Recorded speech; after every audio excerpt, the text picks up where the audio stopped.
નમસ્કાર વિદ્યાર્થી મિત્રો, સ્વાગત છે તમારું આપણે સૌની સહિયારી યુટ્યુબ ચેનલ ઉપર। તો વિદ્યાર્થી મિત્રો, ગૌણ સેવાની જે તમે સીસીઈ આપેલી છે એનું આજે લેટેસ્ટ આપણે ફૂલ એનાલિસિસ લઈ આવ્યા છે સર્વે કરી।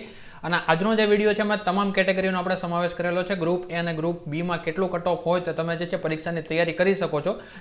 તમામ કેટેગરી વાઇઝ જેમાં general, EWS, SC, BC, SC, ST, pH અને એક્સ આર્મી મેનનો આપણે સમાવેશ કરી દીધો। આટલા માર્ક હોય તો તૈયારી શરૂ કરી દેવી। તો તમામ પ્રકારની માહિતી આજના વિડીયોમાં જોઈ લઈએ છીએ। તે પહેલાં આપણે જોઈએ છીએ ઇન્ટ્રો। ચેનલ ઉપર ન હોય તો સબસ્ક્રાઇબ કરી દેજો અને વધુ માટે તમે આપણી ટેલિગ્રામમાં જોડાઈ શકો, જેનું નામ છે ટ્રિકી નોલેજ।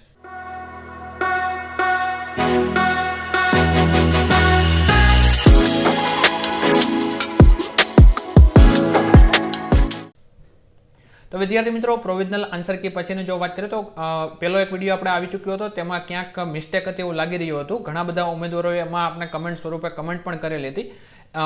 આ પછી જે છે ઘણા બધા લોકોએ આપણે સપોર્ટ કર્યો અને એ પછી આપણે આવું નવું એક મેરિટ બનાવેલું છે જે 100% સાચું રહેશે એવું એક અંદાજો આપણે લગાવેલો છે। બાકી અહીંથી બાબત છે તમે વાંચી શકો છો। હવે વાત કરીએ છીએ મૂળ પોઈન્ટ ઉપર। આપણે પહેલા કેટેગરીની વાત કરેલી, પછી આપણે કટ ઓફ જોઈએ છીએ।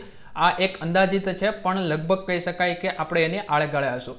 મેલ કેન્ડિડેટ અને ફિમેલ કેન્ડિડેટ હવે આપણે જોઈએ છીએ કે ગ્રુપ એમાં કેટલા માર્ક હોવા જોઈએ, ગ્રુપ બીમાં જે છે કેટલા માર્ક હોવા જોઈએ। ગ્રુપ એમાં પહેલાં જનરલ કેટેગરીની વાત કરીએ તો 52 થી લઈ 57, ઈડબ્લ્યુએસની વાત કરીએ તો 51 થી 56, એસસીબીસીની વાત કરીએ તો 51 થી 56। હવે વિદ્યાર્થી મિત્રો, એક વસ્તુ યાદ રાખવાની છે, ઈડબ્લ્યુએસ, એસસીબીસી અને એસટી આમાં જે છે મેલ કે ફિમેલ, ગ્રુપ એ કે ગ્રુપ બી લગભગ આમાં જે છે એક સમાન ગુણ હશે તો તમે જે છે આવી શકશો। હવે એસટીની વાત કરીએ તો 42 થી લઈ 46, એક્સ સર્વિસમેનની વાત કરીએ તો 40 અને પીએચની વાત કરી લઈ તો જે છે એ 40 ગુણ રહેશે। હવે આપણે ગ્રુપ બીની વાત કરી લઈએ મેલ કેન્ડિડેટની તો 45 થી 49, બાકી ઈડબ્લ્યુએસ, એસસીબીસી અને એસસી આના જે છે ગુણ સરખા અત્યારે મળી રહ્યા છે 44 થી 48 અને આળેગાળે રહી શકે છે। હવે એસટીની વાત કરી લઈએ 40 થી 43, એક્સ સર્વિસમેન 40 અને પીએચ માટે પણ 40। વિદ્યાર્થી મિત્રો, એક્સ સર્વિસમેન અને પીએચ કોઈ પણ જે છે મેલ હોય કે ફિમેલ હોય, ગ્રુપ એ હોય કે ગ્રુપ બી, જેમાં 40 માર્ક હોય તો તમે જે છે તૈયારી કરી શકો છો।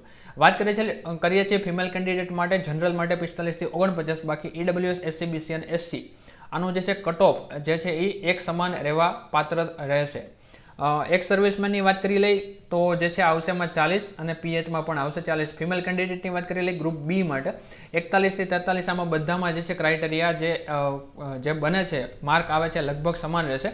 જ્યારે એસસી, એક્સ સર્વિસમેન અને પીએચ માટે 40 ગુણ હોય તો તમે તૈયારી કરી શકો છો। આમાં 5 માઇનસ આગળ પાછળ થઈ શકે છે। જ્યારે એક્સ સર્વિસમેન, પીએચ અને ST female candidate group B માટે જે છે કોઈ પણ ક્રાઇટેરિયામાં ચેન્જીસ થવા પાત્ર રહેશે નહીં। બાકી જે છે તમે કેવી રીતે એક્યુરેસી સાથે તમે માર્ક ગણાય છે નીચે બાબત આપેલી છે એ તમે વાંચી શકો છો। અને બાકી આની એક ફોર્મ્યુલા પણ છે, જો તમારે એ શીખવું હોય તો એનો પણ આપણે વિડીયો બનાવી દઈશું, જેના માટે તમારે કમેન્ટ કરવાની છે। શક્ય હોય તો આ વિડીયો તમારા મિત્રો સાથે ખાસ મોકલજો અને હવે પછી કોઈ પણ આવો વિડીયો ન જોવે એવી મારી એક પર્સનલ તમને રિક્વેસ્ટ છે। કારણ કે જો તમારે 40 માર્ક થતા હોય તો તમે તૈયારીમાં લાગી જાઓ, આ ભરતી નહીં તો કાંઈ નહીં, એના પછીની ભરતીમાં પણ તમને ઉપયોગી થવાનું છે। તો હવે આ વિડીયો બાદ કોઈ પણ કટ ઓફનો વિડીયો ન જોવો એવી એક મારી અંગત તમને રિક્વેસ્ટ છે। તો આશા રાખું છું કે તમને વિડીયો પસંદ આવ્યો હશે। મળીએ છીએ કોઈ નવા વિડીયોમાં। જય હિન્દ, જય ભારત, વંદે માતરમ।